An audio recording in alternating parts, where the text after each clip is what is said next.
Hey guys, if you're new to Deception Bites, hit the like and subscribe button and be sure to hit the bell to be notified of future videos. If you wish to support the channel, the links are in the description below. Now, fasten your seatbelt. Here we go. Okay guys, I'm back and it is Sunday, September 22nd and it's 9:22 p.m. Eastern Time. Well, I'm here with my pet watermelon, Walter, and a bottle of kombucha. Yeah, the kombucha is very, very good. And the watermelon, well, Walter will only be my pet until I've completely consumed him, and then I'll find another pet watermelon. But there is watermelon juice all over, so it's going to be a sticky broadcast. All right, well, let's get into the Q-related news because there's always plenty of that. And I do have some people to thank, but I'm going to wait until the end of the broadcast to do that. Well, you know, just because. All right, now the first thing we're going to look at is this, and why? I don't know. I thought it would be fun. You might not think so, but I thought it was interesting. Now, it says loud explosion at Papero mud volcano, cracks appearing across roads, Trinidad and Tobago. And let's come down here. Residents living near Paparo mud volcano, Trinidad and Tobago reported they heard a loud explosion at 22:08 local time, September 21st, 2019. In May 2019, geologists said pressure is building up under the volcano, raising fears another eruption is imminent. A devastating eruption took place at the volcano 22 years ago. Paparo has a cyclicity of large eruptions every 25 to 30 years. So let's just take a look at what this looked like to the locals that are living there. And let me go over here.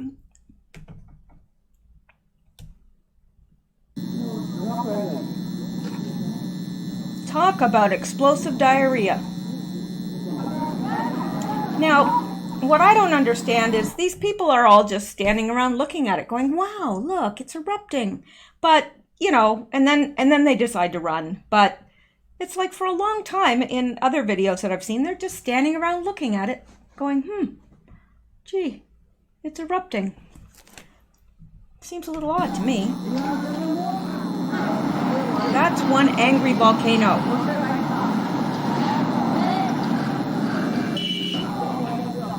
And just to show you, yeah, that's a big eruption. And just to show you where this is, I'm going to take you now. I hope none of you get dizzy now. Hold on to your seats. Take some Gravol. If you think, well, you don't have Gravol in the States. What do you call it? I don't know what you call it in the States, but it's like something to make you not sick when you're riding in the car or dizzy or whatever. But just hang on if you're going to get dizzy. Here we go. Isn't this fun? Woo! There we go. It's happening right there. Right here. Yeah. So anyway, I don't know why I wanted to show you that. I just did. So there you go. You know, do with it what you will. But there's a big mud volcano. Very angry. It's angry. You can tell it's angry. That's explosive. Yeah, angry volcanoes. All right, so let's go on now. I can tell you're not too impressed with that. So let's go on to something else that you may be more impressed with. All right, well, let's look at this because I think this is pretty all right. Well, it's beyond all right. It's just, oh, here we are with the belly fat again, and we just can't get away from the belly fat. Standing ovation for Trump at packed Houston Stadium. Indian Americans roar for Trump at Howdy Modi rally. Now that is the Prime Minister of India. And it says, President Trump, Indian Americans are pioneering groundbreaking medicines to save lives. And I'm telling you, this man, Howdy Modi, could not have said more flattering things to Trump if he tried. And it was quite evident that the people there, and look at the crowd. I heard it was around 100,000 people there. 100,000. Could Biden, who claims that he's going to beat beat Trump like a drum.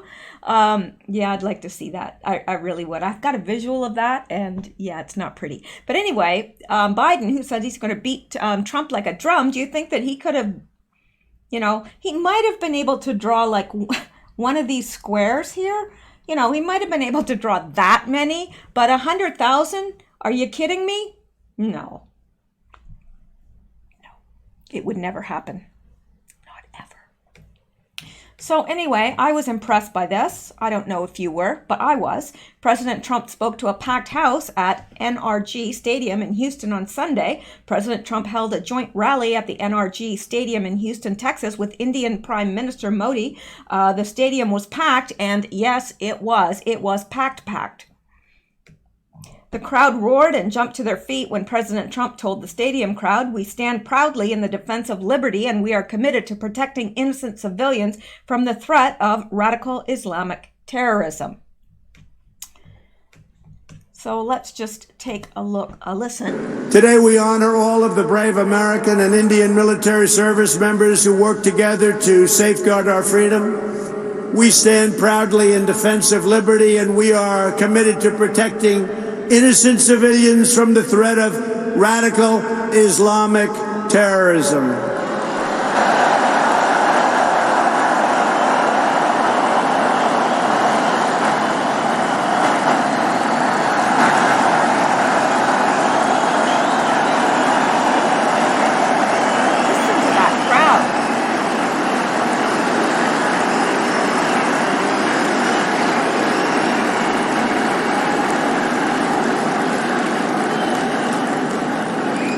Thank you. But according to mainstream media, nobody likes Trump. I don't know. Like, it would be funny to put this and then side by side with the talking heads who are like, nobody likes Trump. We got to get rid of him. Blah blah blah blah blah. And he's able to draw 100,000 people. Yeah, right. Nobody likes him. Okay. Yep. This poor guy has hemorrhoids, apparently. So I don't know what that has to do with anything, but I thought I'd throw it out there. Can you hear me? Can you hear me now? All right. Well, that's it for that. I wanted to show you that, and that is something for another day. So let's go on, because we can. And let's look at this. Yeah, it's what we need, smart toilets. I like my toilet dumb. I don't know. Call me crazy, but I do. Smart faucets and toilets use Alexa to listen to your conversations. What else are they listening to?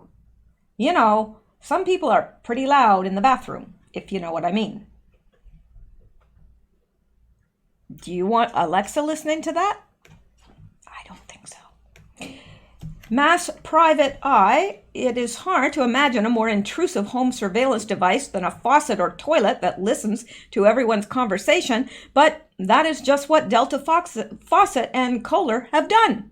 Delta Faucet's voice IQ takes advantage of where lots of people like to congregate and turns it into an Alexa eavesdropping center. Designed with the understanding that 20% of all Wi-Fi enabled homes are equipped with a connected home device, Voice IQ technology pairs with existing devices to dispense the exact amount of water needed, all with a simple voice command. Well, what happens if, one morning I like to wash my hands longer than the next morning? Then what happens? I have to know these things. Voice IQ Technologies allows users to easily warm water and turn it on and off with voice activation. Lending a hand in an active kitchen space, consumers can command the faucet to dispense a metered amount of water in various quantities for precise measurement.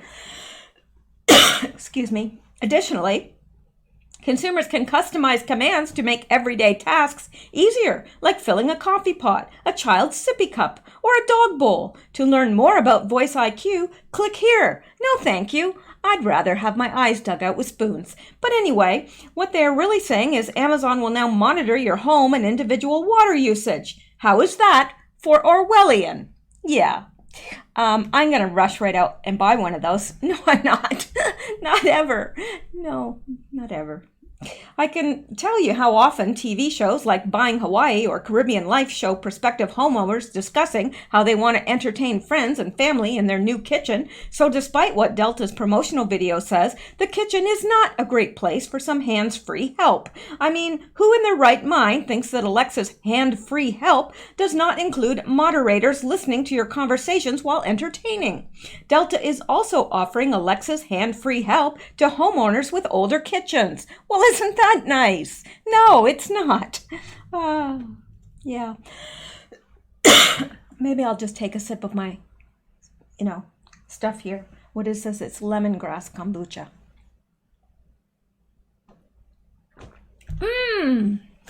Just tastes just like lemons and grass. Anyway, Voice IQ technology will be available summer 2019. Well, that was this past summer. So have you got yours?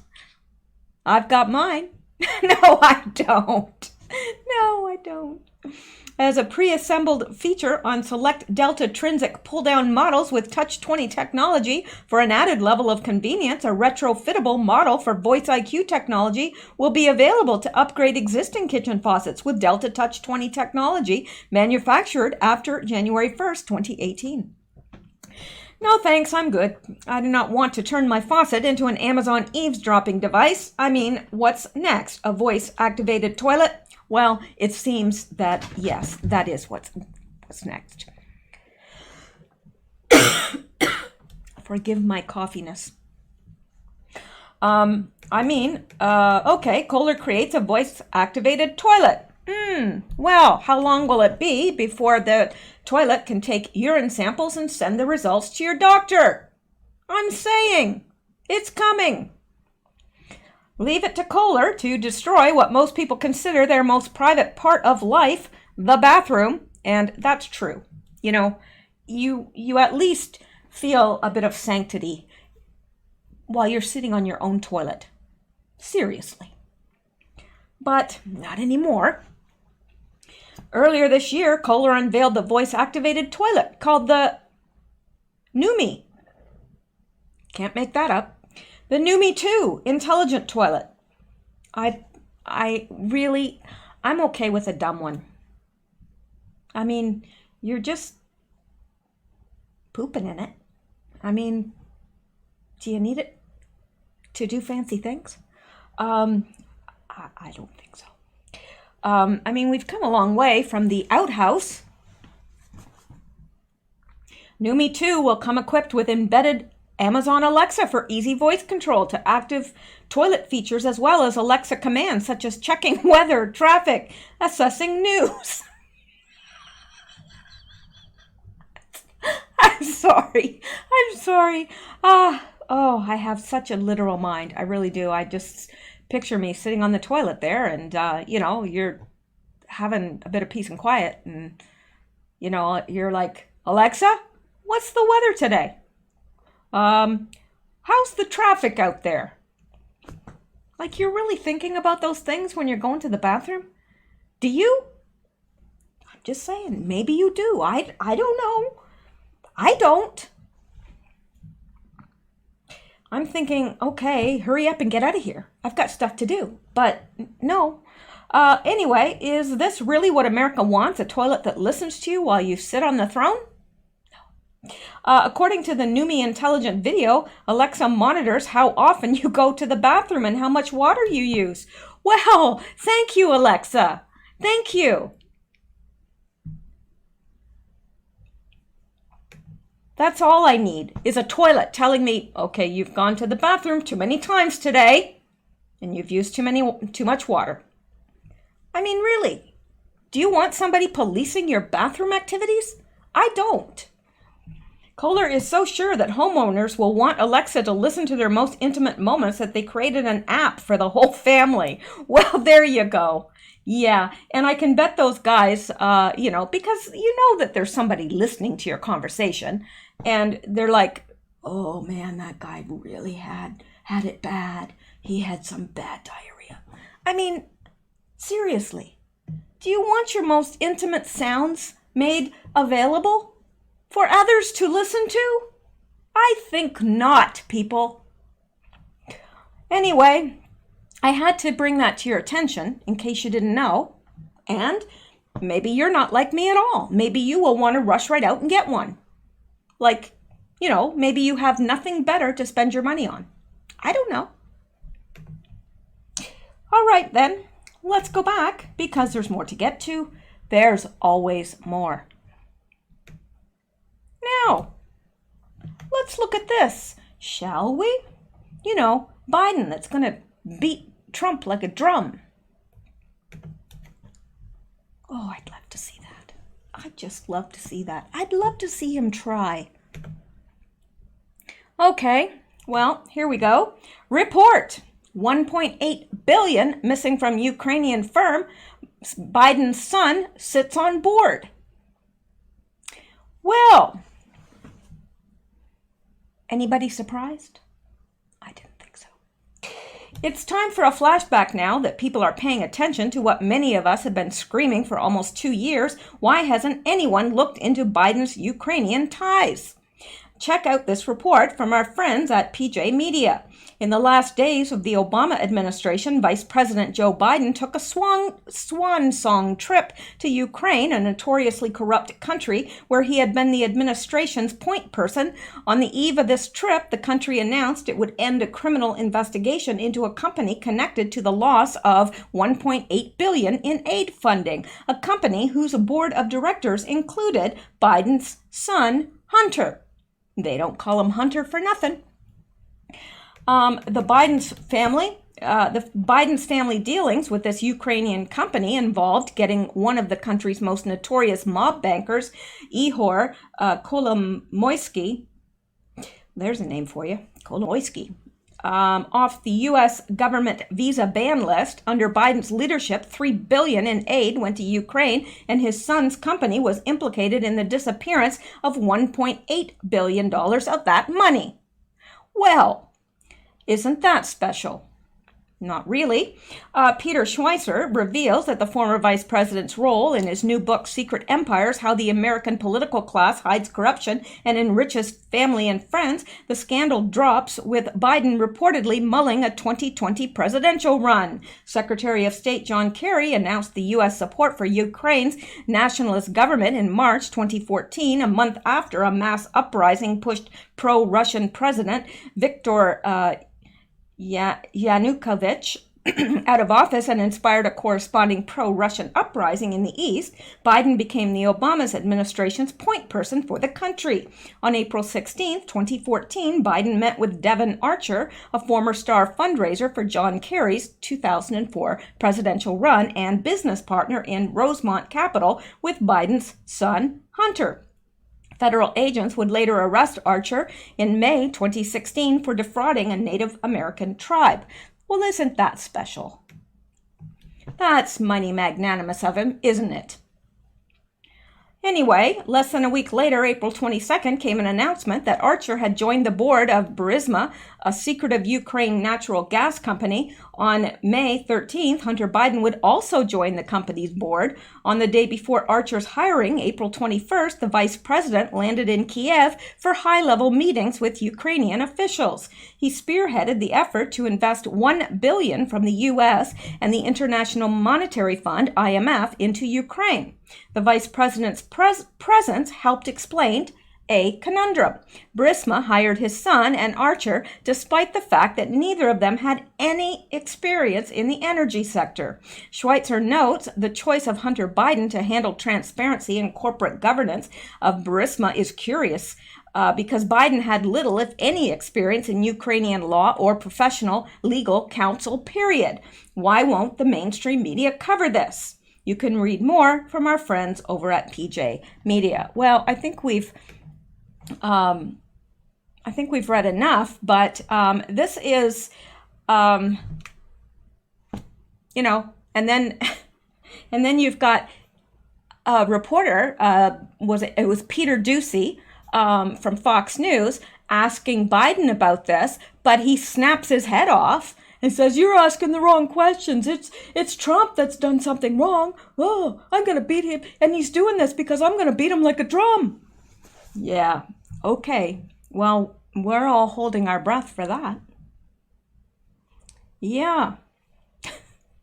Just, oh my gosh, Trump would, like, I really do hope that he makes it to, the end, because I really want to see him debate Trump. I really want to see that, because Trump will dance rings around that man. He won't know whether he's coming or going. Anyway, let's go on, because there's more. All right, let's look at this. This should not surprise anyone. Okay, let's come down here. This man is just, I don't know how anyone can be as evil as this man. I really don't. I cannot. And by the way, he is funding Greta Thunberg, the girl that we see everywhere regarding climate change. That should surprise us.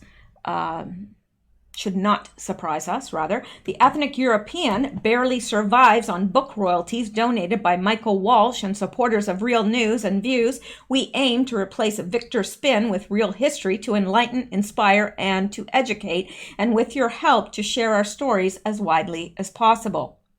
An investigative journalist who went undercover to infiltrate violent leftist groups such as Antifa has been found dead. Bashir Rabbani infiltrated Antifa and was about to expose billionaire people trafficker George Soros when he died. Bashir Rabbani was a hugely popular Swedish independent reporter, well known for his daring exposés. He was found dead at his home on Friday night in suspicious circumstances, according to the police. He was currently working on an investigation into radical leftist mainstream journalist Robert Ashberg and his connection to George Soros-funded extremist organizations when he was killed. Shortly before he died, Rabbani revealed he was about to lift the lid on mass corruption that linked Soros and Ashberg. Bashir Rabbani gained popularity when he tried to confront Expressen's left-wing newspaper's editor-in-chief Thomas Mattsson and journalist Diamant Salihu in their homes in Stockholm. In August 2017, Rabbani released a documentary, I Skammens Skuga, In the Shadow of Shame, describing the rape, epidemic, and perils Swedish girls face from Muslim invaders. In late September 2017, Rabbani infiltrated an Antifa demonstration in Gothenburg. Robert Ashberg, this guy, a Jewish journalist living in Sweden. In the video, Antifa activists are seen using slings to throw rocks toward the police and retreating in panic when the police slowly march toward them. Rabbani's latest project was an investigation into Robert Ashberg, a Jewish journalist living in Sweden and board member of the Expo Foundation.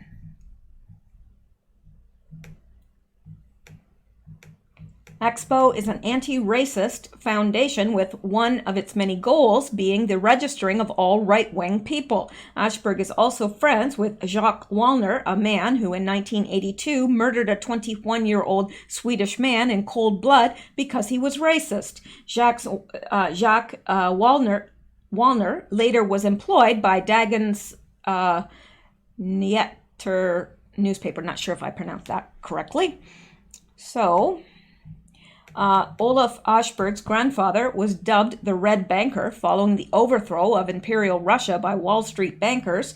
That was the Russian Revolution, 1917 to 1922. Olaf Ashberg was pivotal in arranging financial support for the triumphant Bolsheviks.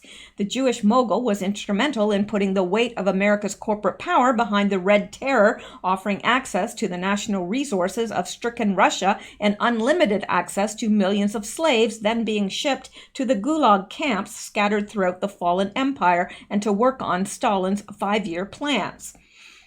And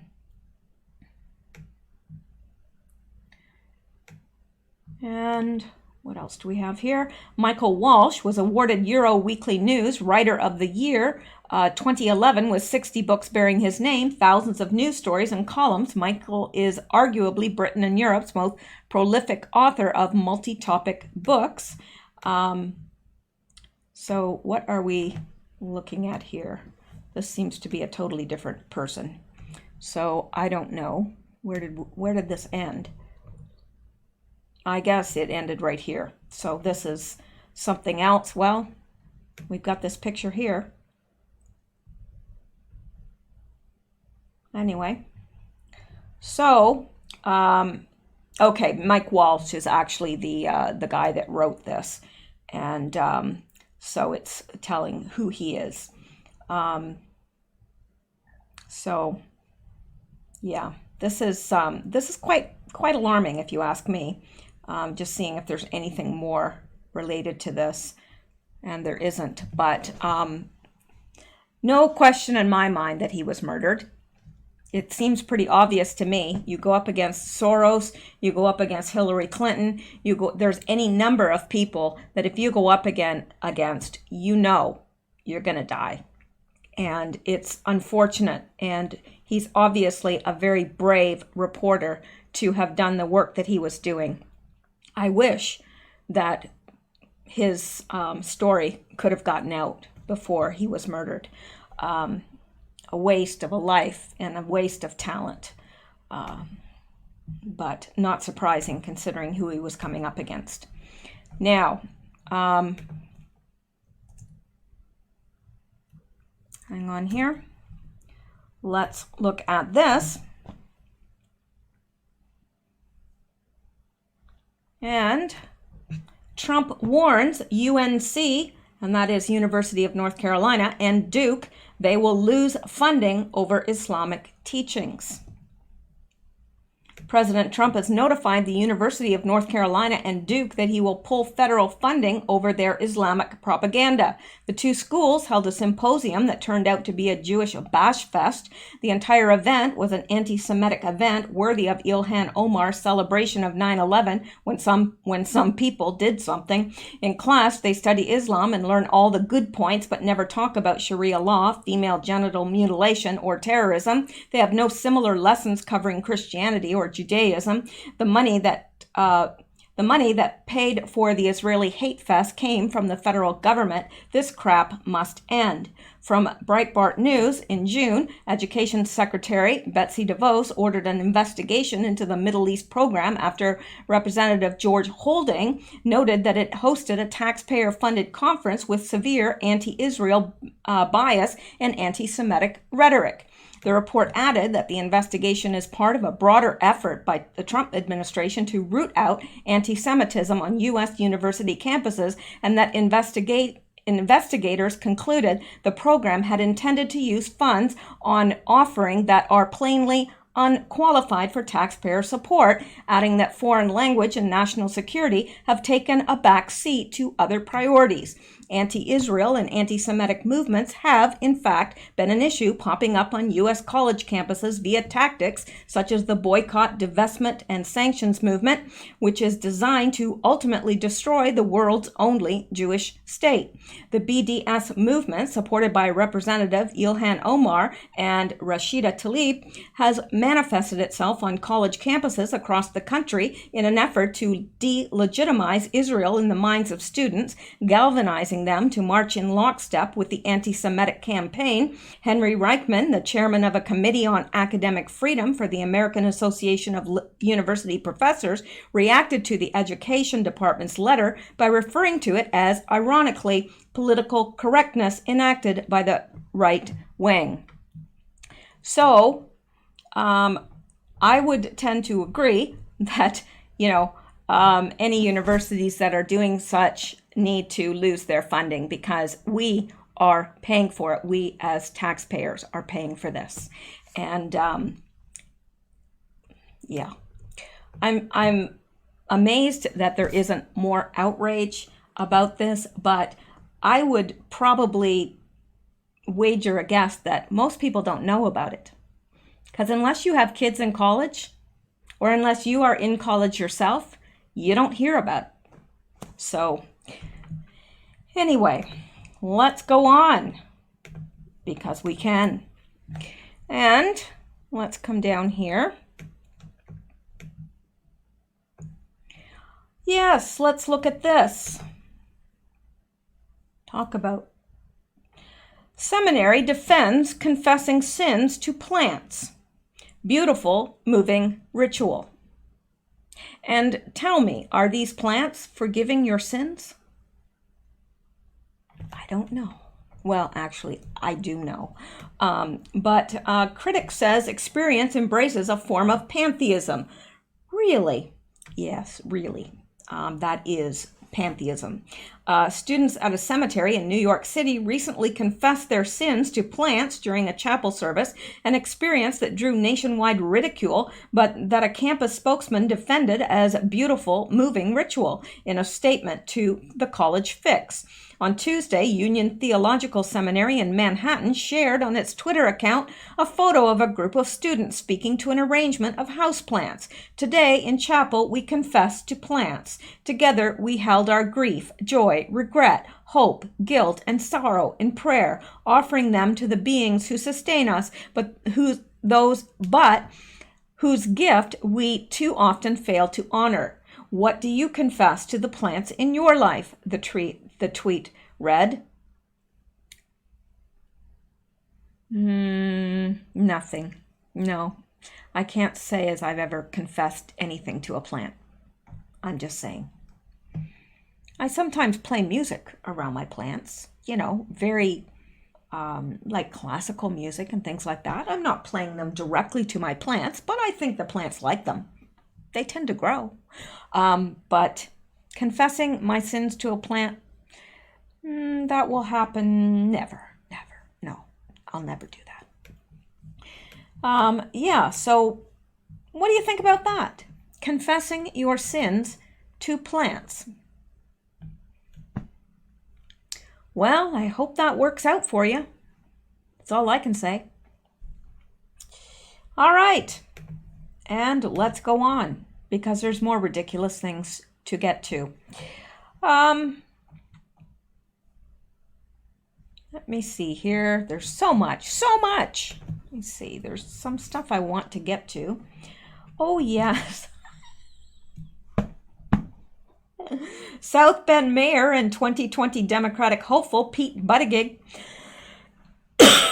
excuse me, plans an anti-Chick-fil-A protest for Sunday, September 22nd. That's today.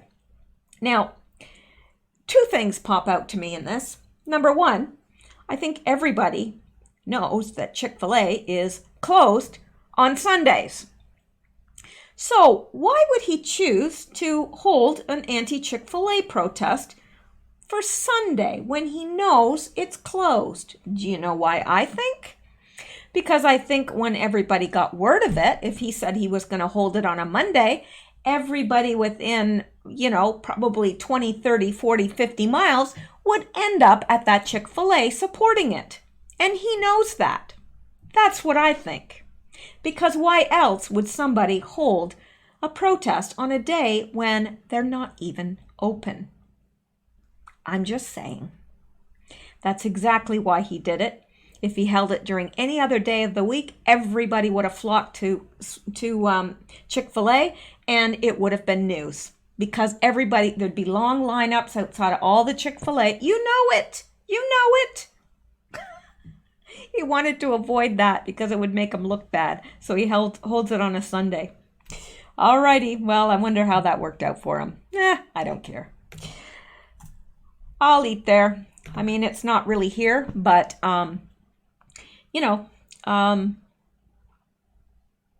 if it was, they do have one in Toronto, which ridiculous people are protesting.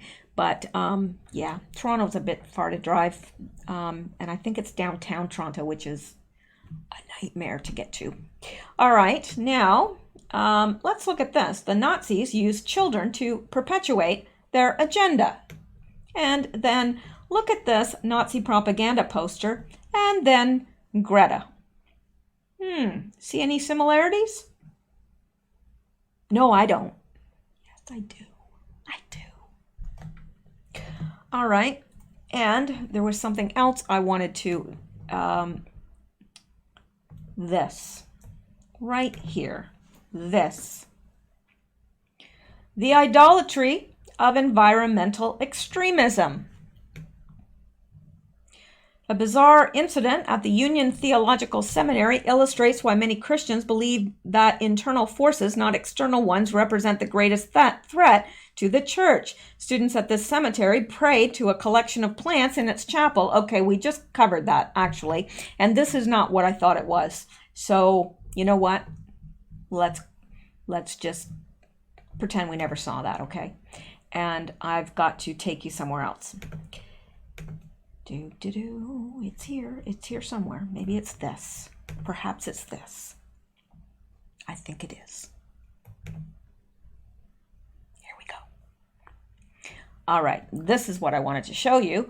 Climate change alarmism definitely isn't the left's new religion or anything like that.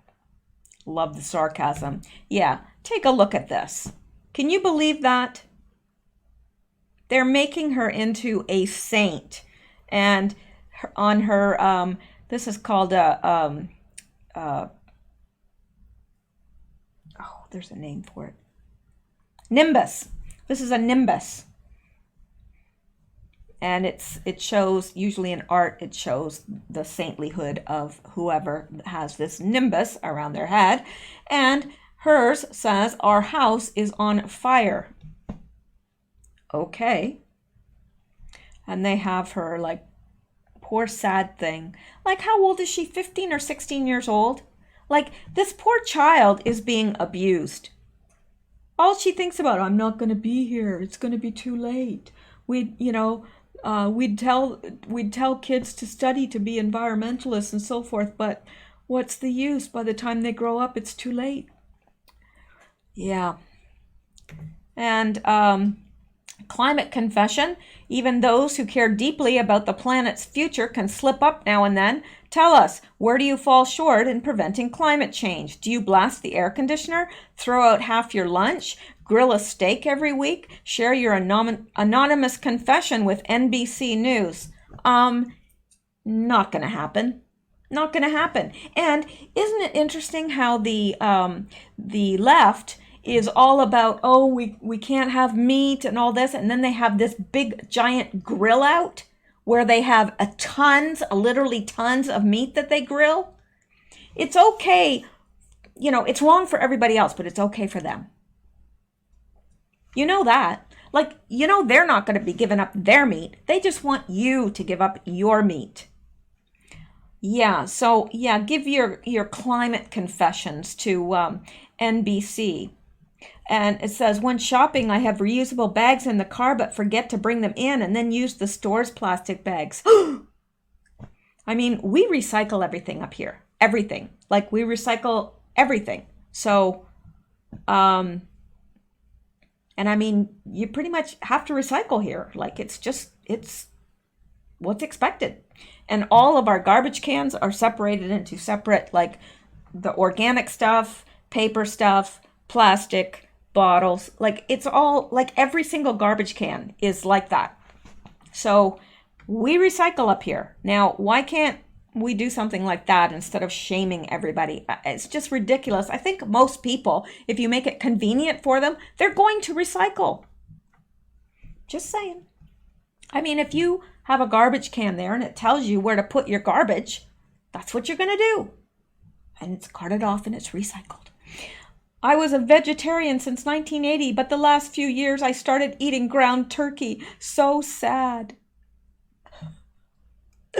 I slipped up, man. I had some turkey. I've been a vegetarian for like 30 years, but then I had a piece of turkey. Oh my gosh, am I going to go to hell? Oh, I've ruined the planet.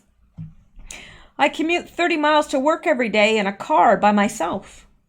Oh no, I should have been riding a bicycle.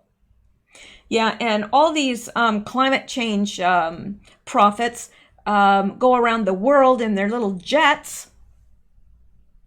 Well, except Greta, she claims that she doesn't fly anywhere. I'd like to know how she gets over here. By boat? Or does she swim? I don't know. I mean, she's just so waif-like and such a godlike figure. Maybe she just walks on the water. I don't know.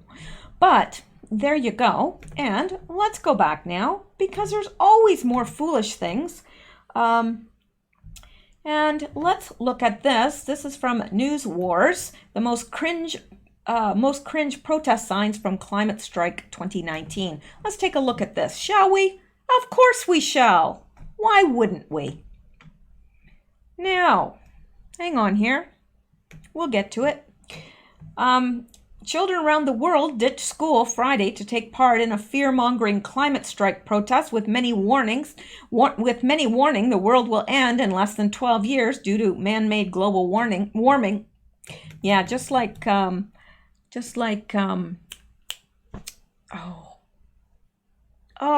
why can't I remember his name? The one that said Al Gore, inconvenient truth. You know, just like he said, the polar bears are all drowning. Polar bears don't drown, they swim, man. That's what they do. Crazy.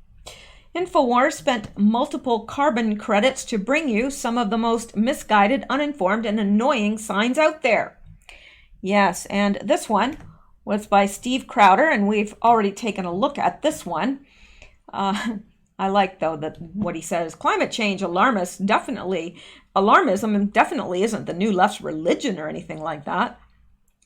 I love sarcasm. I like my sarcasm fresh and biting. The defining issue of a generation, 11 years to act. What's the plan? 11 years to act, and then it's too late, man.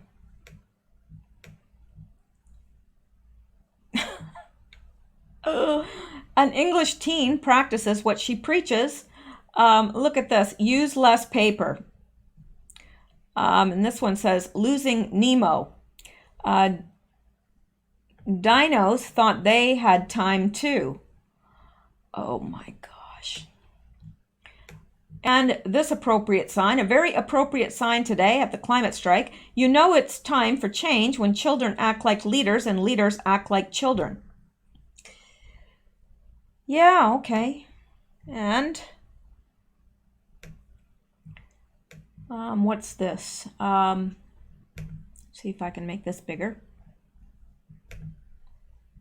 We want a world to live in.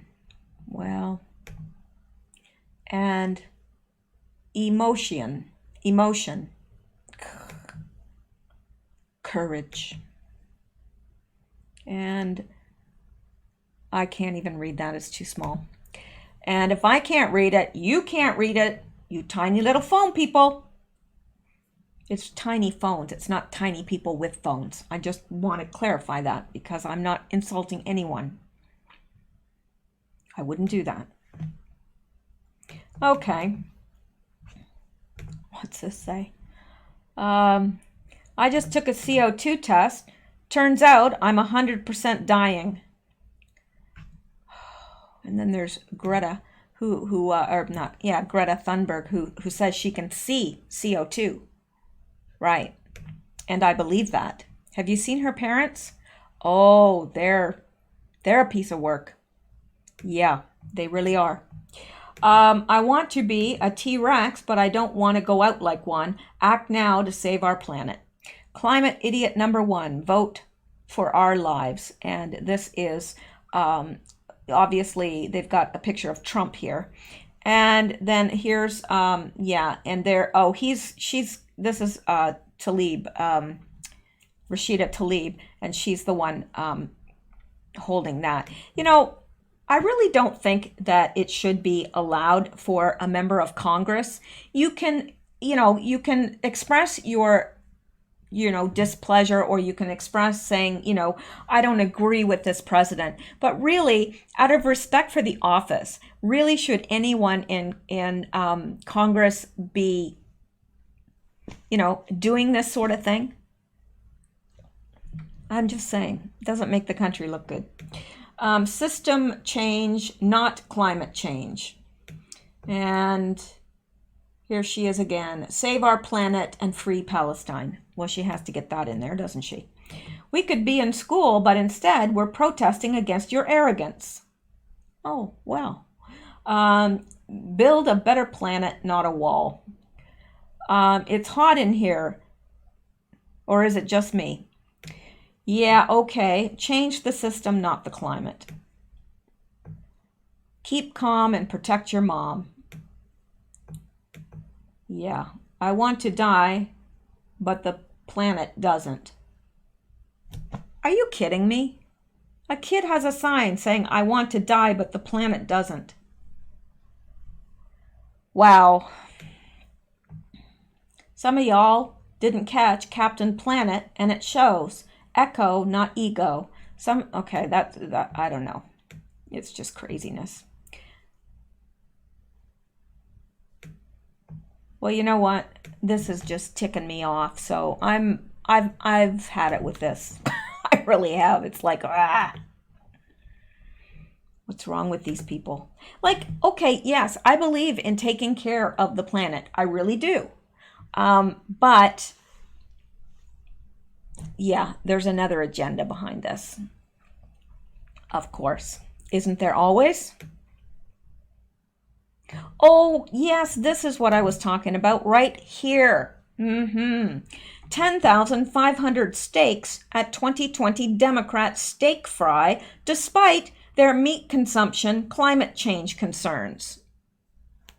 So, yeah, nothing says we're concerned about the climate. Nothing says that better than frying 10,500 steaks. Right. And there's Biden looking just about as crazy as he possibly can. Democratic presidential candidates took part in the Polk County Democrat steak fry in Iowa Saturday, which featured thousands of sizzling steaks. Their participation follows weeks of climate change alarmism from the presidential candidates, many of whom have signaled support for limiting beef consumption in order to combat what they say is a looming climate catastrophe. According to reports, organizers were prepared to grill roughly 10,500 steaks plus 1,000 vegan burgers. 17 candidates attended the event, including Joe Biden, Elizabeth Warren, Bernie Sanders, Kamala Harris, Cory Booker, Amy Klobuchar, Michael Bennet, Beto O'Rourke, Andrew Yang, Mayor Pete Buttigieg, Julian Castro, Tulsi Gabbard, Tim Ryan, Tom Steyer, Joe Sestak, I've never even heard of him, Steve Bullock, and Marianne Williamson. Well, isn't that lovely of them? Look at what the anti-meat party is doing to the planet at the Iowa steak fry. Yes, look at what they're doing. Our job is to think big, not small. Our job is to have a vision of the kind of America we want that works for working people, not just wealthy campaign contributors. Well, I've had about enough of that. There's Pocahontas there. She's frying up some steak. Yep. I don't know. Look at all those emissions going into the atmosphere, and Democrats lecture us about eating cheeseburgers and using plastic straws. Yeah. I can handle the snow, I can handle the rain, and I can handle Donald Trump. We're going to rebuild the blue wall in 2020 and make Donald Trump pay for it. Sure you are, Amy. Sure you are. You're the one that keeps going on about, and he called me Snow Woman, and I said... She says that everywhere she goes. Everywhere. And I said, well, how would your hair fare in a blizzard? It's not even funny. She thinks it is. She must think it is because she repeats it like everywhere she goes. And he called me Snow Woman. Beto O'Rourke Hello, steak fry. Yeah, well, fry those steaks, but go ahead and lecture everybody else. But, it doesn't apply to you, right? It doesn't apply to any of the Democrats, especially the leaders. No, it has to be everyone else that gives up everything. They're not going to give up anything. You think they're going to give up riding around in their jets? Do you think they're going to give up riding around in big cars and cooking steaks on the grill? And no, they're not. They're going to make you give it up. There's a lot of stake in this election. Oh, there's a lot at stake in this election. Yes, there is. Yes, there is. Because if we end up with a clown like this, we are doomed. We may not have 12 years then, because if we had even 4 years of him, oh my gosh, could you imagine? I mean, it's hard to imagine what would have happened if Hillary got in. But if he got in, I don't know. What if he got in and then he had Hillary as his running mate? Oh my gosh. No, I mean, I know it's not going to happen because, I mean, really, the guy can't even draw a crowd of like 20. And Trump can pack an arena with 100,000 people. And you know what? If an arena held 200,000, he could pack that out too. I bet if the arena held 500,000, he could pack that out. He could, and we all know it. Pete Buttigieg takes the stage at Steak Fry. Oh, no, he's so humble. He reminds me of the guy from, what's the magazine? It was a famous magazine. I can't remember it now. I can see it, but I can't remember it. I don't know if you heard, but I'm moving to Iowa.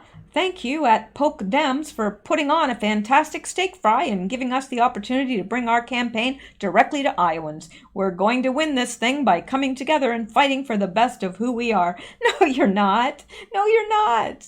You're not going to win. Not unless there's a whole lot of cheating going on.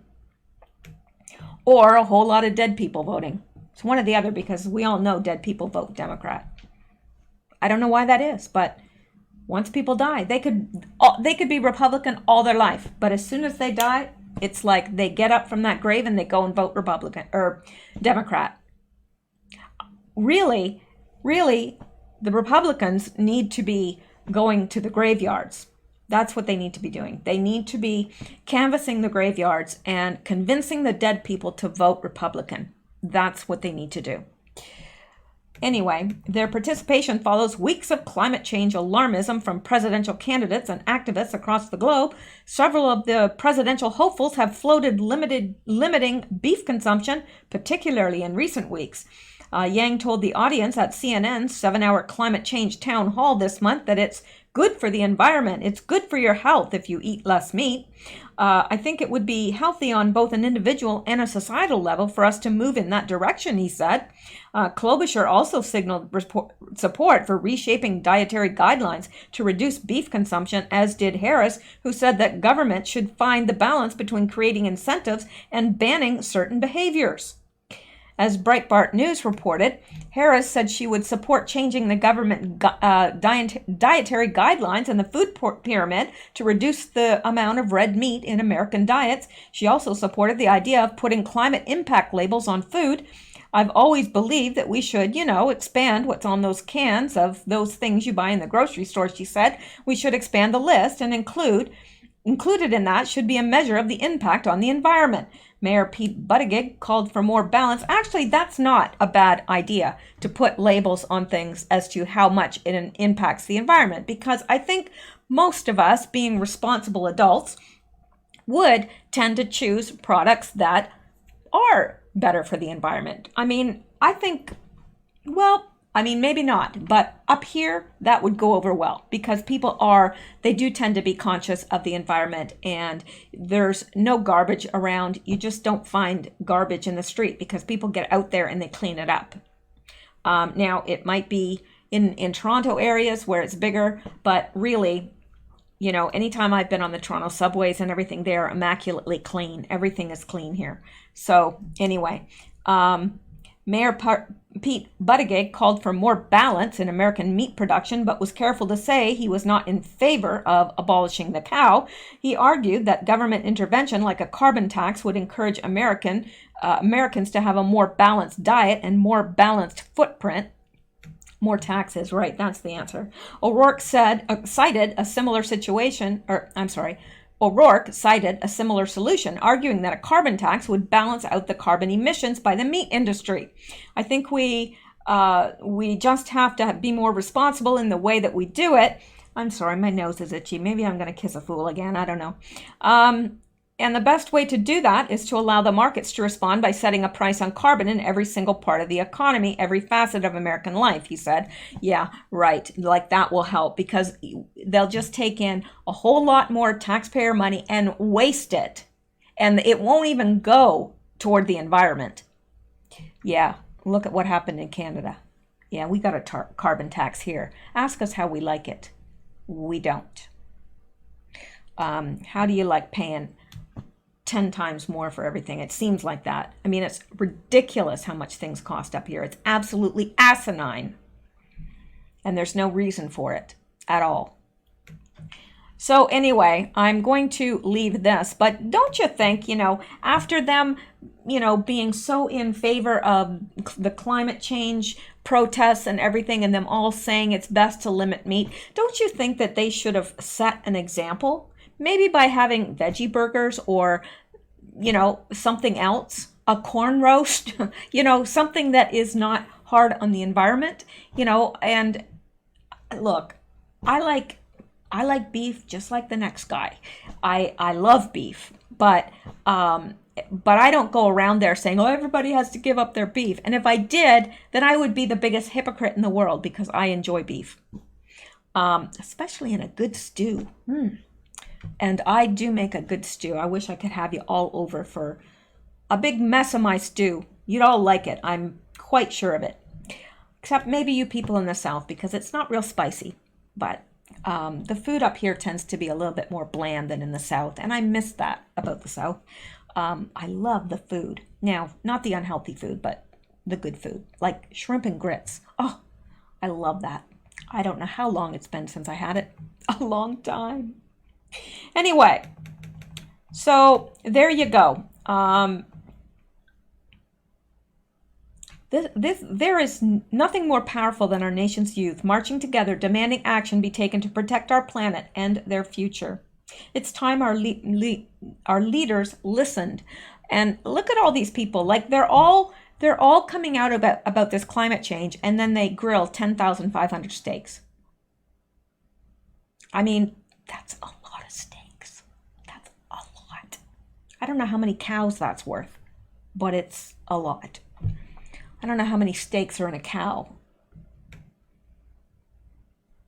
All right. So anyway, we're going to leave that alone, and we're going to, let's see if there's anything else that we'd like to get to tonight. There's a whole bunch here. Trump unclaimed, let me see here. Can't remember what this is. Trump will hold session, yes. Trump will hold session on religious persecution instead of attending UN climate summit. Interesting. And this makes me love Trump more. It really does.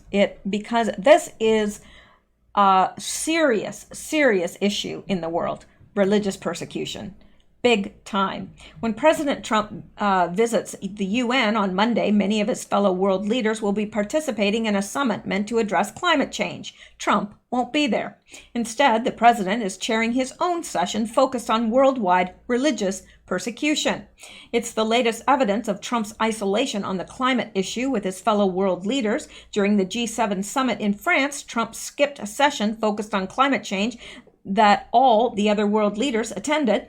This time, he's missing an event that will feature dozens of world leaders delivering climate pledges and short remarks. Not every country in the UN was invited, and it's unlikely Trump would have been asked to speak, even if he wanted to. Marsha Bernacat, Principal Deputy Assistant Secretary of State for Oceans and International Environmental and Scientific Affairs, will represent the United States at the UN Secretary General's Climate Summit, a State Department official said. The UN Secretary General has said only the boldest and most transformative actions would make the stage of the summit, which likely would not include Trump, who withdrew from the Paris Climate Accord and rolled back Obama-era emission standards. Other countries, notice, this is from CNN Politics, so notice the digs in there. They're just constantly getting in there and digging at them. It's almost laughable, but yet it's so sad.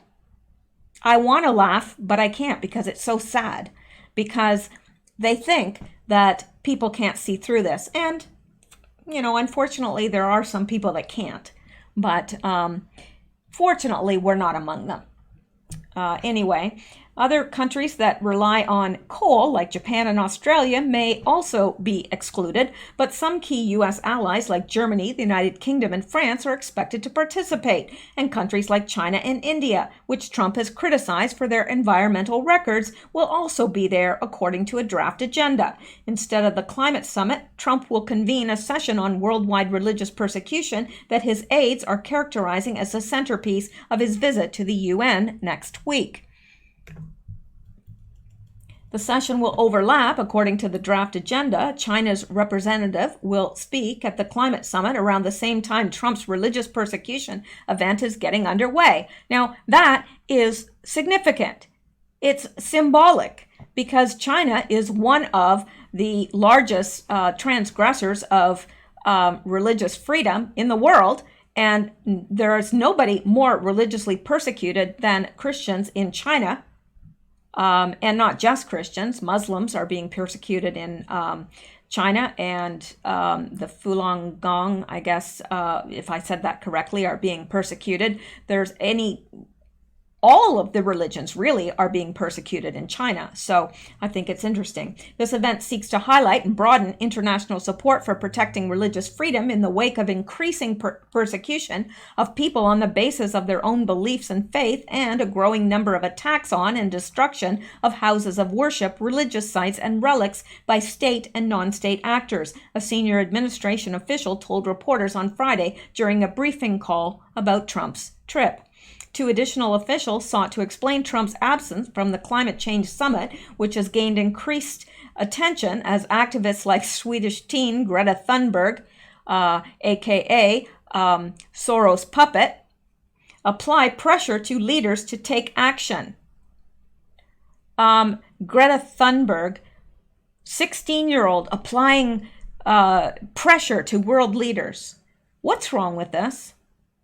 A lot. That's why. That's what. You know what? You know, when I was that age, I was very active as well. I wanted to abolish the seal hunt in Canada. I would still like to see it abolished. I think it is horrific and incredibly cruel. But, you know, nobody gets that kind of attention unless they're being held up and funded by someone, and she is. Nobody would have paid her the time of day had she not been a darling of the left wing and pushed into prominence. All right. Two additional officials sought to explain Trump's absence, and Swedish teen Greta Thunberg applied pressure to leaders to take action. I think we're really looking at what we're really looking at is the importance of some of these particular bilateral relationships. The president has talked with a number of these leaders, and he continues to believe that this kind of personal diplomacy is his strength, one official said, suggesting Trump wasn't interested in participating in the group setting. On the climate change issue, we just want to focus today on the actual event that the president is going to be doing, another official said. The Secretary General will be participating in the religious freedom event. So notice how, CNN always has to take, always has to go low, like really, they never give President Trump they never give him credit for anything, not ever. It doesn't matter what he does, it's wrong. You know, if, I don't know.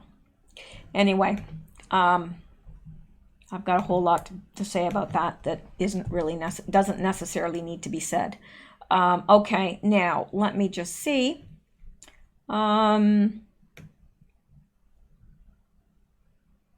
I think, now, I think everybody probably has heard this by now, but let me just hit on this. And suspect arrested in Greece over 1985 TWA plane hijacking. Now, that's a long time ago. The Lebanese man was allegedly involved in the 1985 hijacking of Trans World Airlines flight and the murder of an American naval officer. Greek authorities say there was a Europe-wide arrest warrant out for the man. Greek police on Saturday confirmed the arrest of a Lebanese man accused of involvement in the 1985 hijacking of a Trans World Airline TWA aircraft and the murder of a U.S. Navy officer. The 65-year-old man, whose name was not disclosed by authorities, was arrested on the Greek island of Mykonos after police officers spotted him on Thursday. According to Greek officials, the man was a fugitive wanted by European authorities after Germany issued an arrest warrant for him. The Athens news agency reported that the man was arrested during a passport check for cruise ship passengers. On Friday, he appeared before the prosecutor, who ordered his arrest and detention until his extradition to Germany. The TWA plane was traveling from Cairo to San Diego with stops in Athens, Rome, Boston, and Los Angeles. It was hijacked after it took off from the Athens airport. Over 17 days, the pilot of TWA Flight 847 crisscrossed the Mediterranean with 153 passengers and crew members from Beirut to Algiers and back to Beirut, landing in Beirut 3 times before he was finally allowed to stop. The hijackers reportedly demanded the release of 700 Shiite Muslims from Israeli custody. Some analysts claim they belong to the Hezbollah militant group, but the Lebanese organization denies it. The Lebanese man allegedly shot dead 23-year-old U.S. Navy diver Robert Stethman on June 15, 1985, during the plane's first stop in Beirut. The passengers were released after some of the captors' demands were met. Greek media reported that the man had been arrested in Frankfurt in then West Germany 2 years after the hijacking, but was later swapped for 2 Germans who had been abducted in Beirut. He has remained a fugitive ever since. On February 14, 2006, the U.S. formally asked the Lebanese government to extradite him for Stethman's murder. On February 24, 2006, the FBI named him on its most wanted terrorist list under the name Mohammed Ali Hamadai. The remaining 3 TWA Flight 847 hijackers remain at large. I remember when that happened, actually. That was big, big news. So I thought that was pretty interesting. They look pretty scary, if you ask me. I would assume this one is the hijacker. This one looks like he is in a uniform, so probably was the pilot. Anyway, that is it for that, and I think we will call it a night because I think I've covered just about everything that I wanted to cover. Actually, we have covered a whole bunch tonight. We really have. We have really covered the gamut. So let me go ahead and thank these people that have contributed over the last couple days. These are the people that contributed through coffee. Bonnie Anderson, yes, she has the she's the bird. The one that is, she has a for her icon on in their comments, you will see her. She's a big green bird. Rach, Steve Beno, I hope I'm not, or it could be Bino, I'm not sure. I'm sorry.